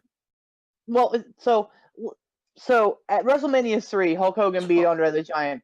Now, I'm not comparing Andre the Giant and the Giant Gonzalez because they're two completely separate, and Andre had a history and all that. Yeah. But here's the thing. Careful on now. I will draw a correlation that they used the same story, that Hogan overcame the big immovable object. Like I said, they knew that they were not going to get a good match out of the Giant Gonzalez because he can't move, he can't wrestle, he speaks only Spanish. It was a dumb booking decision, yeah, but it was the only guy who could make the Undertaker look small. He was the only guy in the world. That's all pretty well much. And good. That's all well and good. But at least Hogan Andre had a definitive, strong finish. It was a vehicle for Hogan to get over and push him to superstardom. What was this? Well, so I agree. However, sustained. So here's the thing. I'm saying it again. Sorry. So the Undertaker, I think honestly that they probably had plans to make this go longer, and that's why Taker didn't have a definitive win. But then they got this match, and they went, "Oh, okay, we need to reevaluate what we're doing right now," which is something that they do. The WWFE does do on their feet very well. They can reevaluate things and go, "Okay, you know what? We need to change midstream." So I think that they did have a future plan. So again, I'm going to use a Dusty Rhodes here. Nobody wins. Like, you're protecting both men. And I know that I've said that a lot this card, but I think that that's the case. Whenever you have an old guard who is giving the baton to the new young pack, as you've mentioned a couple of times, you're going to have the protection of the old guard, but also the promotion of the new young stallions. There was no old guard in this. There's nothing good about this. No, you're Thank you, right Poot. here. I was just about to ask what old guard was involved in this match. I'm not saying it's old guard. I'm saying it's the same mentality, like trying to protect both guys so that you can have a feud worked over the summer that just never panned out. Okay, all right. Listen up, boys. At this point in time, we're going to go ahead and crack open number 4 and and proceed to the 8th match on the card. Stand by. Woo! There it is. I'm going to go ahead and continue to piggyback off of Poot's analogy. For me, this match is when you see the fireman, and apologies for all the firefighter references. I'm a firefighter, so that's what I know. This is the point for me when you see the fireman go into the building and you go, I really don't know if it's going to make a whole lick of difference how many hoses you pull into this building. I fear it's going to be a loss. When suddenly backdraft. We've got the 8th match on the card. This is the WWF Championship match. You have Yokozuna with Mr. Fuji versus Bret Hart, the reigning WWF champion. Yokozuna will win by a pinfall. Hulk Hogan will introduce this match, oddly enough, in an interview with Mean Gene backstage, challenging whoever wins the match to defend their title against the Hulkster, setting up for what would be a sign of things to come in the WWF Championship match. Yoko goes over Bret with a pinfall after getting a face full of salt, courtesy of Mr. Fuji. We're going to go ahead and start out with Poot. Lay into it. Oh, I get to start? I thought, oh, no, I do. You do? First of all, Hogan opening this, it I'm was sorry. like... I'm going to interject real quick here. Keep in mind, this is the Bret Hart versus Yokozuna match is what we're discussing now. Oh. Bret Hart versus Yokozuna. I was going to say duly noted. But going on what you said, they had Hogan talking, and it really felt like they were just going, let's feature Hulk Hogan in the title match because Hogan, wee! Also, he said Jap? Come on, man. I know it was a different time, but give me a fucking break. Also, Turd Pertingale. Not that fucking different. Also, Turd Pertingale with his dumb bullshit jokes. Man, I got some bad jokes, but I'm glad he's gone. Anyway. Can I make an aside real quick here? Tom Pettengill. Pause my time. What a fucking... Sorry, yeah, pause it, yeah. But what a fucking loser. I remember after he left the Fed a number of years, I saw somehow a local radio. I think I was on vacation somewhere, and I happened to be watching TV. I saw him plug a local radio station. He was in drag. It's like, this was the height of Todd Pettengill's career, ladies and gentlemen. This was the height of his career. Go ahead, Poot. Sorry. All right. Well, we got... And you could tell if looking at my notes, which I may very well post on the Facebook page just because you can tell when I started drinking wine. This one is Chubster Magoo Yokozuna, actually in his peak, slimmed down. He could move a little bit. Versus miserable old man Bret, the lesser brother Hart. Oh, amen. Preach it, brother. And this is the point where you fall to your knees and scream, why, God, why, as the world burns around you. Okay? Listen, joking aside, joking aside, Hitman is great. He is. He's had classics. But he can't carry this to a good match. Again, another time I have to say that this time. You can't... I mean, trying to carry Yokozuna to anything is impossible. I wish I could go back and keep them from all the gooch shots on Yokozuna, by the way. Oh, Okay? The worst. oh. All right? Oh, Now, man, so bad. This was Yoko in Beast Heel Prime. He could move well enough. Still, it just feels awkward as hell because he still blew up quick. And that put a kibosh on a lot of stuff. There was a really awkward slingshot splash that Brett did from the outside where he just basically DDT'd himself on the Yokozuna, which was really weird. That. And I think that right there is telling in the match that things were not going well and that Brett was dragging Yoko along because Brett was just trying to, I really believe, was trying to make things interesting. Yoko was blown up. He wasn't selling a damn thing when he was down on the ground. He wasn't selling a single hit. Brett could kick him. Brett could do that weird slingshot from the outside onto him. He could, like stomp his hand. He could punch him. Yoko was selling nothing. He wasn't reacting. And it really takes you out of the match. And also, later on in the match, Rest Hold City. Rest Hold City. Because Yoko needed to chill. Brett couldn't do what Brett does to make someone who is weaker than him look good because Yoko could not keep up. Therefore, Brett had to slow down, which makes Brett look bad. By the way, I will say this too. Him getting that sharpshooter on Yoko, really clean, impressive. And again, here we are again, and I'm going to say it again. Ref bump, shifty. No ref bump. Shifty finish. Mr. Fuji, shifty finish again. Another one. And this is supposed to be for the top prize, that belt, before there were numerous belts. Back before the separation of the Universal Champion, all that stuff. Like this belt, especially the gold. When I looked at that Golden Eagle belt, Brett coming out with it on, I was taken back to when I was a kid, and I'm like, oh man, all right. There was that little bit of like nostalgia that made me go, oh yeah, I remember this. I remember running this, and I remember seeing Brett with that belt and everything. And then I snapped back into it because I was like, oh yeah, this is hot fucking stupid garbage. Like it just wasn't entertaining, and it fell flat.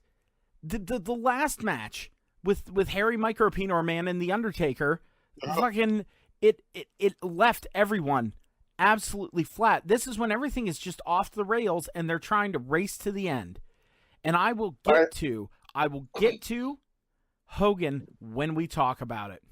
All right, I hate to cut off a good let's bash Bret Hart tirade because Lord knows I could go on for pretty much an entire podcast of how much I hate Bret Hart. I will interject with somebody, and I apologize, I'm 4 in, and for anybody who knows me, which is the other 2 presenters on this podcast, four beers deep, that's pretty much Drunk City for me. But I'm going to go ahead and interject, and I can't remember who had made the comment earlier about the fact that this was outside and that not being great. But Bret Hart did make a comment in his book about the fact that it was hot, it was bright, it was dry, to where Yokozuna was really struggling a lot in this match. So you're and saying Bret Hart had to work extra hard to put on a good match with Yokozuna because of his size, because of the fact that it was bright, it was hot, it was dry.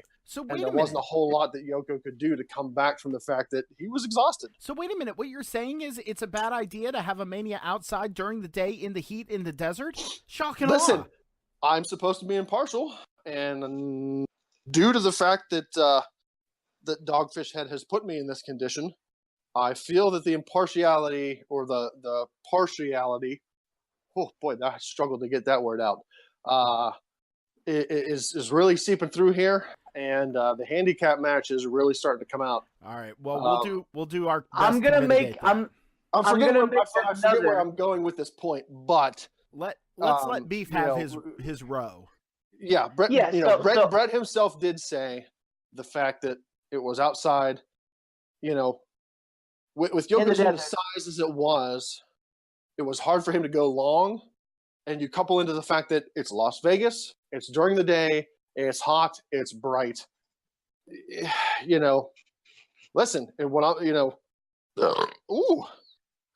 a good hot day, I'm winded too, and I'm nowhere near Yokozuna's size. So Beef. I'm sure that was probably the ultimate compliment that I could give to you. Beef, if you want to go ahead and rebut Poot, the floor is yours. I will. And I'm also going to make my third or fourth Rick and Morty reference. This is a kangaroo court, sir. So all right. Here's the part where I talk about the good part of the match. Bret Hart had a great fast start.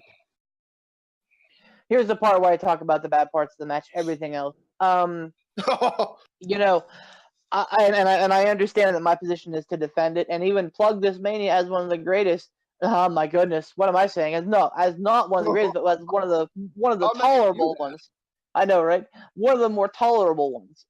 But I can't do that with this match. I cannot do that with this match. Bret Hart was my hero growing up. This again. So for the viewers at home, this was my first WrestleMania that I watched live. Had just gotten into the product. Was a big Bret Hart fan. So this particular match was soul crushing to me. So let's start with the entrance. Bret Hart had the belt under his jacket. The fucking WWE title was hidden under his fucking jacket. All right. Hulk Hogan called Yokozuna a Jap. By the way, he's Samoan. He's the fucking Rock's uncle or Roman Reigns' uncle. All the Anoa's are related. It's just bad. I mean, so here's a trivia point for you guys. Do you know who Bret Hart faced at Royal Rumble? The Royal Rumble a couple months prior to this. Crickets. Razor fucking Ramon. Okay. That would have been a premier caliber match at WrestleMania. Coulda, woulda, shoulda. Yokozuna was not. Clearly. So I don't know how quickly Hogan came into the picture at WrestleMania. I don't know if he came in a month before. I don't know if this was in the cards, but clearly Yokozuna was just a vehicle to get the title back on Hogan without hurting Hart too much. Let's pump the brakes there, big fella. We're talking about Hart and Yoko.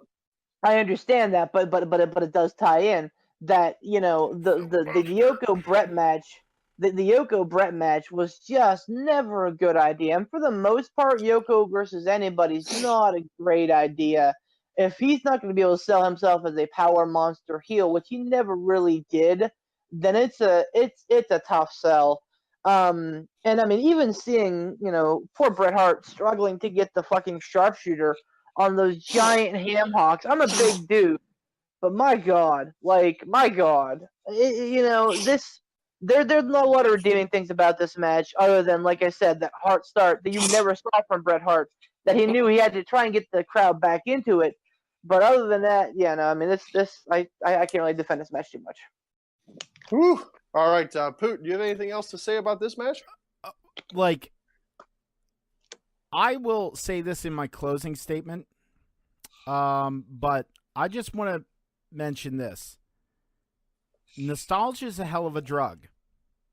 I'm just gonna say that. I applaud you for being willing to go, yeah, this match wasn't a good idea. There really is nothing else for me to say, and I'm sure there's nothing else for Beef to say because we have something a little more important to talk about next. Important is a strong, strong word.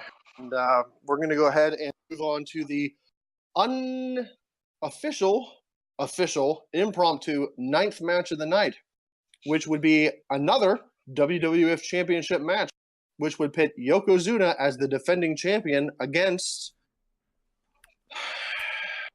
Hulk Hogan. Hulk Hogan will win this via a pinfall. And again, apologies to all, especially Beef. My partiality is going to shine through here in a very big way. And again, apologies to all the beers. The beers? No. The beers. There we go. The beers. Oh, heaven help us. To, again, piggyback off of Poot, this, for me, at the point in this pay-per-view, is when the fire trucks, sound their air horns, which to those who aren't in the firefighting game means all firefighters get out of the building. We are going to go to strictly an exterior attack. It is dangerous for any firefighters to currently be inside the structure. it is fully engulfed. Any firefighters inside of this structure are in grave bodily harm. Get out. For me, that's this match. After the finish of Brett and Yoko, Hogan is instantly, for some reason, in the ring, protesting the decision of the match. Fuji, for some reason at this point, challenges Hulk Hogan to a title match on the spot with an already extremely tired, extremely blown up Yokozuna. Bret Hart tells Hulk Hogan to get into the ring, and after giving the crowd the patented Hulk Hogan shocked face, he accepts the match. Hulk Hogan will go over Yokozuna and with a leg drop of doom to win the WWF Championship. Celebrations commence in the ring. Fireworks everywhere. By the way, we're gonna go. Yes. By the way, when we say blown up, we mean they're sweaty, they're tired, they're winded, and can't work. Oh yes. Thank you. AKA how Brock Lesnar starts every match. Oh. For Brock, by the way, that is at Beef the Legend. Go ahead and tweet him. Right. Please. Look, I'd love to sit here Please, and God, do not. I'd love to sit here and egg on Brock Lesnar, but I want to get to my rant, so let Beef do his thing. Okay. Here we go. So Beef, here's the thing. This is the very last match on the card. If you want to go ahead and unload, so here's the now's your time. Hulk Hogan. No, I'm gonna save my unloading for the closing statements. But here's the thing with this match. So this is a tenet of pretty much any WrestleMania that doesn't involve Roman Reigns, is that you want to send the fans home happy. Yokozuna was not going to do that. Yokozuna was merely a vehicle, as we had previously discussed. I know what you, and again, from the eyes of a smart mark, yeah, this is Hulk Hogan in his most vein. Oh yeah, Vince, I'll come back, brother. I'll come back as long as you put that strap on me, brother. Yeah, okay. But from the fans, they blew up. They were so happy. They were so excited. And the rationale doesn't make a ton of sense, especially whenever you know what we know about Hulk Hogan and Bret Hart, how they famously do not like each other, much like Bret doesn't like Michaels or Seth Rollins or Sting or anybody. But or anybody or is the himself. key word in that. I know. But, you know, Bret it was doesn't like anybody who doesn't end in heart. It was, yeah, right, and even some who do. It was a weird way to get to the match, but I mean, we got, you know, the fans blew up. They were so ecstatic to see Hulk Hogan, you know, the American hero beat Yokozuna, the Japanese bad guy, quote unquote Japanese bad guy, you know, and to see Yoko fall on his own sword, as it were, and to see the salt hit his face, and then Hogan take advantage of that was brilliant. Here's the only thing that I think that they could have done better for the match was to have Hogan slam Yoko. I think he probably could have, honestly, if he would have pushed himself. I think that would have made a bigger impact if he could have slammed Yoko and then followed up with a leg drop. I see why they went with the way that they did, but I think it would have been a bigger deal if he would have. All that being said, again, you got a hot finish. You got, and not literally, well, I mean, yes, probably literally, but also figuratively, you got a hot finish from a babyface, a conquering hero coming back, lifting up the title, beating a foreign bad guy. You got the crowd popping like crazy. And then, you know, potential for more storylines in the future with Bret Hart, with Yokozuna, and let's completely ignore the whole narcissist versus Bret Hart thing. But all that being said, you know, you're doing what every WrestleMania should do. Again, except for the one that ended with Roman Reigns, which is send the fans home happy. Poot. Let's not beleaguer Hulk Hogan's death rattle of popularity. Oh my goodness. Hulk Hogan had that little bit of fame left. The kids still loved him, and everyone remembers Hulk Hogan was a hero. He was all the things. That's fine. You go ahead and say they blew up, and you know, have this puffery of the reaction. It was big compared to a lot of other reactions on this crowd.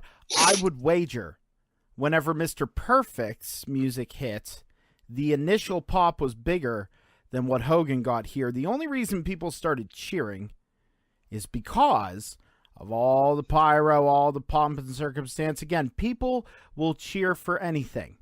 They will.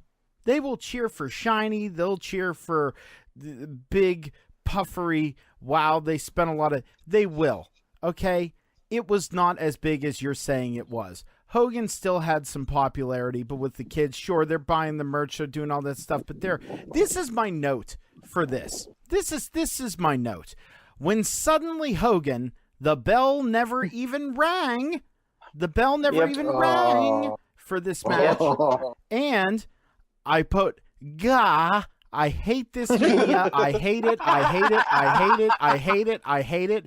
I hate it. There is no justification other than the one that was given. The reason, aside from the politicking that bald son of a bitch did back then, okay? I'm hot right now. Don't take that the wrong way. Or whatever you did. Did back then. Now, listen. The other reason they put the belt on him was that they claimed that Hogan was more popular over in Europe. After this Mania, they were going to do a tour of Europe. So Hogan, they put the strap on him for that tour. How quickly did he lose that belt after that? It was, and people have also said, oh, it was a thank you, it was a this, it was a that for all the work he did and carrying them through rough times and blah, blah, blah. Fuck you. He did not deserve this. It was awful. It was stupid. And I hate that look that he gives holding the belt and holding his hand to his chin and doing the thing. Yeah, look at how good I am at being a backstage politicker. This right here is the penultimate reason, other than the Undertaker match, which is why I'm using that term correctly, the penultimate moment to me that ruined this Mania. It is a very close tie between this and Undertaker's schmoz of a match. It's a farce and it's stupid. The second WWE title.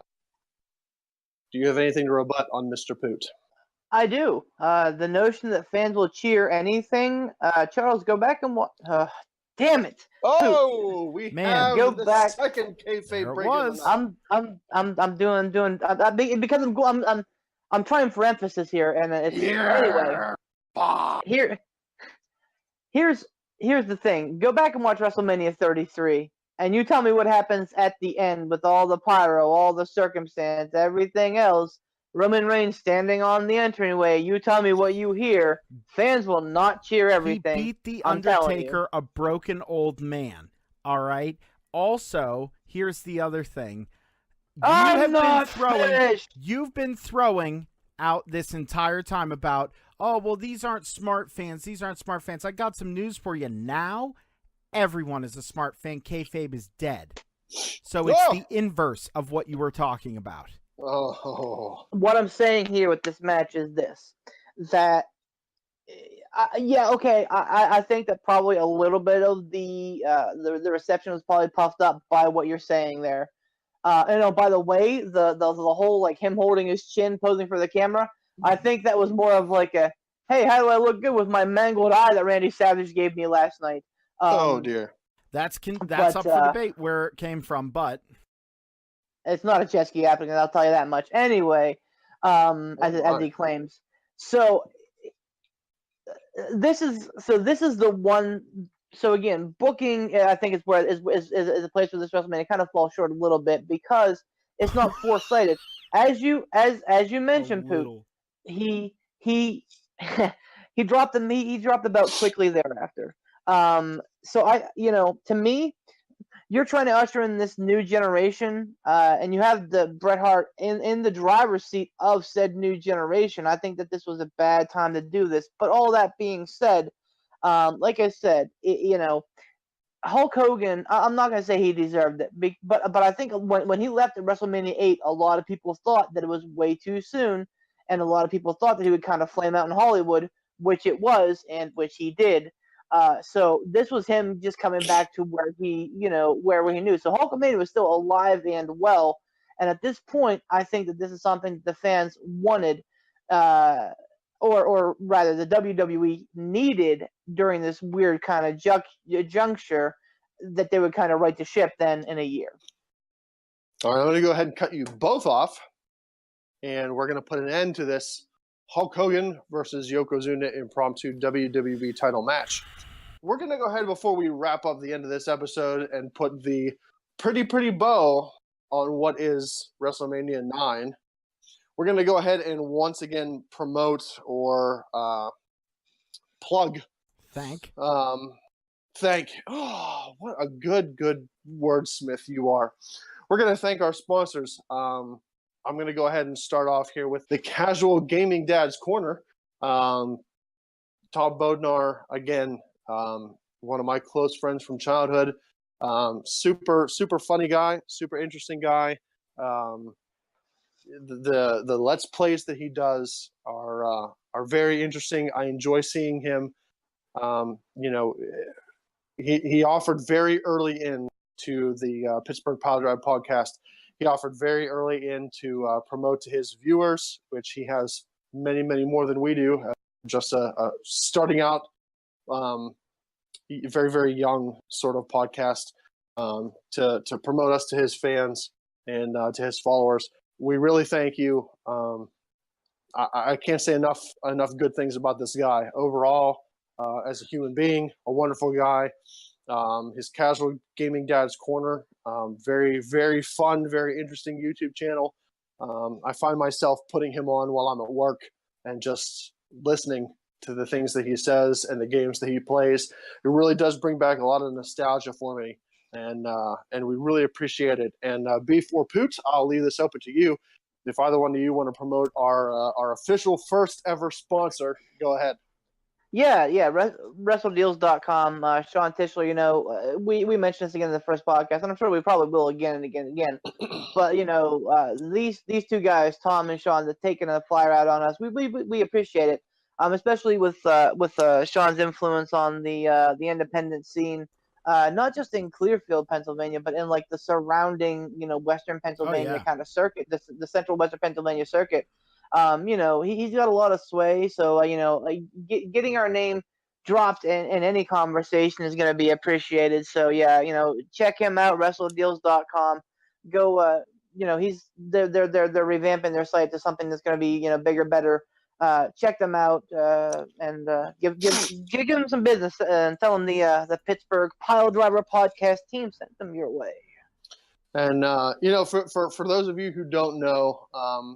Maybe this is your first time tuning into this Pittsburgh Piledriver podcast, or maybe you guys have watched the intro or the very first episode that we've done.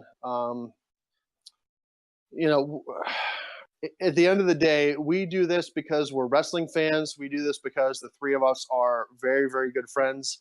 I do anything in the world for the other two guys that do this podcast. I think we were before this debate happened, Poot. I mean, come on. No. We do this because we're wrestling fans. We do this because we're fans of the product. We're fans of WWE. We're fans of the Indies. We're fans of well, I don't know if we're going to go as far as to say we're fans of TNA. Let's not say things we can't take back later. Let's. We've already done that all episode. Let's do that.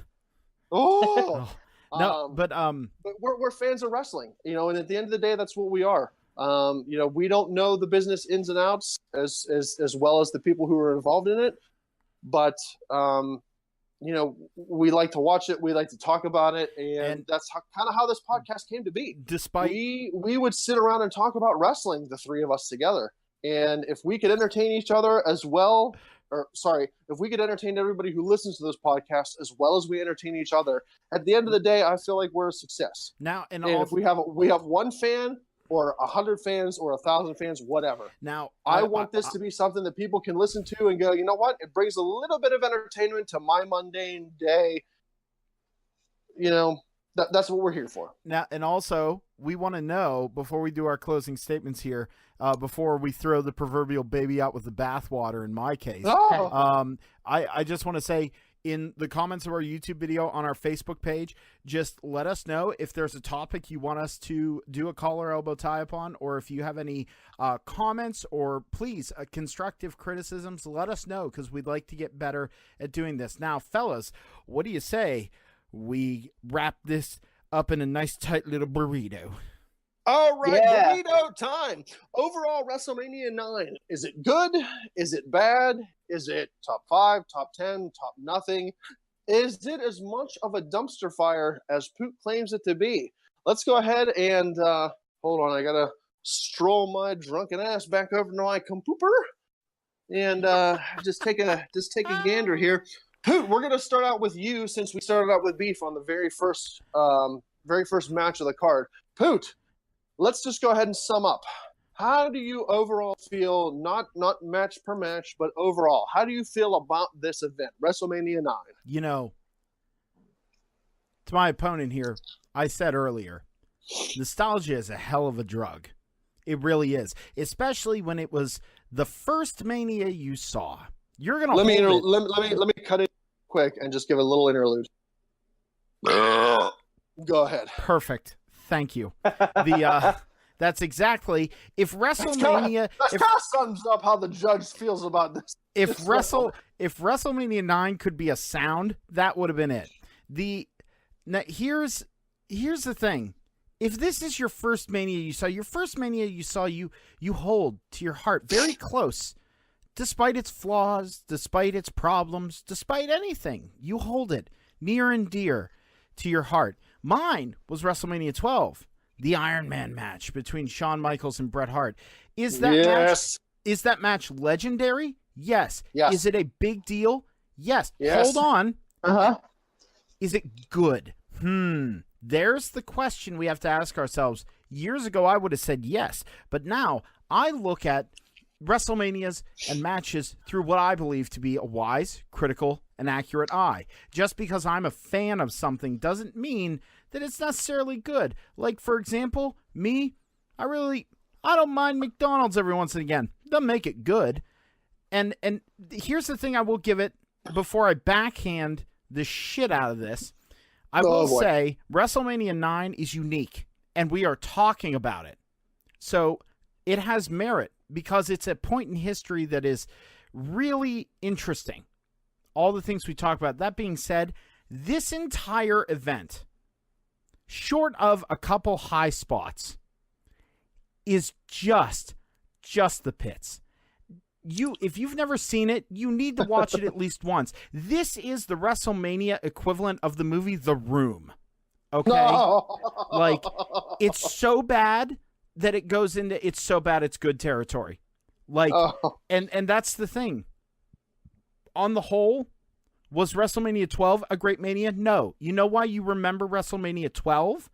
Is because of the Iron Man match and Triple H getting the shit buried out of him by the Ultimate Warrior. Those are the reasons why you remember WrestleMania 12. There are other things that happen in there that are kind of cool when you watch it, but that's it. Doesn't make it the best Mania in the universe. And this one, this isn't even on that radar. It's not even in the ballpark. Hell, it's not in the same country. It's not on the same planet. It might not even be in the same universe. It's so bad that it's interesting and good with a couple little high spots. So I think, honestly, the stance that I have is critical and indifferent to the fact of, do I love it because it was my first Mania? All right, Mr. Legend, if you want to go ahead and present your closing arguments. Oh, Oh, boy. Third botch of the night. Oh, he's starting to run down. Listen. I'm gonna. So, before I do that, I will let you guys know again, and I definitely want to echo Adam and Poot's sentiments. Oh, damn it. Alec Ransom and Poot the Bar's sentiments. You are motherfucker. Easy. I'm terrible, man. That we're super excited to have you guys, and if you're watching, if you're listening, awesome. Keep giving us those clicks, subscribe, follow, First of all, tweeted I'd like us. to You thank know, the studio audience for showing up. We no, love I'm serious. Like we were blown away to see over 100 views within the hell first yeah. couple of days of our videos, and now 85 of those views being Beef the Legend clicking on that YouTube video. Anyway, so my closing argument here. So again, I want to make sure that we're all clear. I'm not saying that this is a top 5, top 10 Mania. I'm saying that there is some justification that it's not as bad as everyone wants it to be. And I think we have that in that we just discussed over an hour worth of this. And that, I think, if nothing else, is spawning discussion, which is a good thing. Vince McMahon went on record at one point and saying, good or bad, we're getting attention. That's what matters. So here's the thing with WrestleMania 9. We have 2 great hot matches to start. We have a great thinkers match, in the middle. Yeah, we have some muddling about with the Razor match. And yeah, Perfect and Luger wasn't perfect. And yeah, there was a lot of Hogan vanity in there. But if you piece it out parcel by parcel, it's not as bad as everyone wants it to seem. And if you put it all together, it's definitely not that bad. I can, WrestleMania 11, WrestleMania 29 to start with, WrestleMania 4, WrestleMania 2. There are 4 WrestleManias off the top of my head that I can tell you were worse than this. And if you give me time, WrestleMania 16, I can probably give you at least 4 or 5 more. This is definitely middle of the road. I don't think it requires a viewing every single year, but I don't think it's like, oh man, I watched it once, I'm done with it. It's fun. It has its merits. But I think ultimately, like I said, this was in a weird place because this is the crux of the Federation era versus the new generation. This was a passing of the torch style thing. WrestleMania 9 and 10, I kind of put them in the same box, even though 10 is far superior. I'll say that. I think they work in conjunction with each other because this is when that baton is fully being passed over to the new guys. But again, just so everybody's clear, I'm not saying it's the best ever. I'm not even saying it's top 10. I'm saying that it has its merits to watch and enjoy. Okay, so this is going to put a wrap on the very first episode of Collar and Elbow Tie-Up. Depending on the feedback we get, we'll do some further episodes of Collar and Elbow Tie-Up. We'll post a poll on our Facebook page. If you agree with Poot, vote for Poot. If you agree with Beef, vote for Beef. And correct me if I'm wrong. Beef, you're not saying that this is one of the top 5. You're not saying that this is one of the top 10. You're saying that this is not as bad a Mania as some might lead it to believe. And Poot, you're pretty much saying that this is a trailer, dumpster, trash, whatever kind of fire that you would like to That about sums it up. use. Whenever the poll is up, however many viewers we have, if the stats are to be believed, we have quite a few people, take a look at the preview episode and the first episode of the Pittsburgh Piledriver podcast. Or at least a lot of people who go back and watch the whole thing over and over again, which is A-OK too, whether it's 5 or whether it's 50. All right, fellas. Keep your ears on us, guys. If it's Beef, just constantly watching it over and over again, whatever. We would like to thank, on behalf of Poot the Bard, Beef the Legend, myself, Alec Ransom, we would like to thank anybody and everybody who tunes into the Pittsburgh Piledriver podcast, Collar and Elbow Tie-Up. We really appreciate you guys tuning in and listening to the 3 of us friends just kind of rant and banter on about the male soap opera that is wrestling. All right. Before we go ahead and close, Poot, if you would go ahead and plug your Twitter account so that people can tweet you directly, go ahead and do that. That would be at Poot the Bard. You can also send a message to the Pittsburgh Piledriver podcast. But yeah, my Twitter handle is at Poot the Bard. And you can also find my YouTube channel, Poot the Bard. I do a little gaming stuff. Beef, how about you? Hey, I am on Twitter at BeefTheLegend42. I'm fairly responsive. You can give me there. I do most of the social media stuff with the at least on Twitter for the Piledrive for the Piledriver podcast. So hit me up there. That's at Pittsburgh Piledriver. I'm sorry, I'm getting that wrong too. At Pitt Piledriver is going to be the handle there for the Twitter. And just a real just a real quick viewing note. Keep in mind, ladies and gents, we have a live stream coming up in 1 week's time. Actually, less than that now. 6 days. Saturday, April the oh my God, is it the 6th? Oh, I'm not near a calendar. Yeah, Saturday, right. yes, April the 6th, 4 p.m. We're going to be coming to you from the Fortress of Beeftitude here with a live Facebook feed. Like I said, I'm going to try and do a Periscope as well at the same time. We'll see how that goes. But yeah, check us out, 4 p.m., April the 6th. For myself, I'm the moderator / host of the Colin Elbow Tie-Up. You can tweet me at Triforce Ransom on the Twitters. The next live episode, like Beef and Poot had plugged, there will be much less alcohol involved because I will be at the Fortress of Beefitude and I will not be able to drink because I will be driving home. Well, so, a lot less stumbling, a lot less bumbling, a lot less beers. All right. Go ahead, Poot. All right. Well, I was actually going to say thank you very much to Alec Ransom for moderating us and giving us nice intros and everything, doing his homework. Thank you to Beef the Legend for being a good foil for me. And you know, as always, this was a lot of fun. But guys, we've been going for well over 2 hours here. Well, hopefully yeah, we need to... people are able to suck it up and withstand the fact that we ramble on. And this will probably be one of the themes of the Pittsburgh Piledriver podcast, where we try to have a format, but we often get off topic. That's just because we're friends with each other and we're fans of the product, and we do our best to entertain. So for Poot the Bard, Beef the Legend, myself, Alec Ransom, we're going to go ahead and sign off on our first episode of the Collar and Elbow Tie-Up. Hopefully, if you guys like it, we'll do further episodes. We might do different pay-per-views. We might cover specific wrestlers. Who knows? Whatever you guys might want to see. Tweet us on our Pittsburgh Piledriver podcast. Subscribe to our Facebook page. Leave us comments. Tell us what you might want us to cover on further episodes of the Pittsburgh Piledriver podcast and a Collar and Elbow Tie-Up. So for Alec Ransom, we thank you all for tuning in. Hopefully you enjoyed it, and we'll catch you on the next live episode of the Pittsburgh Piledriver podcast.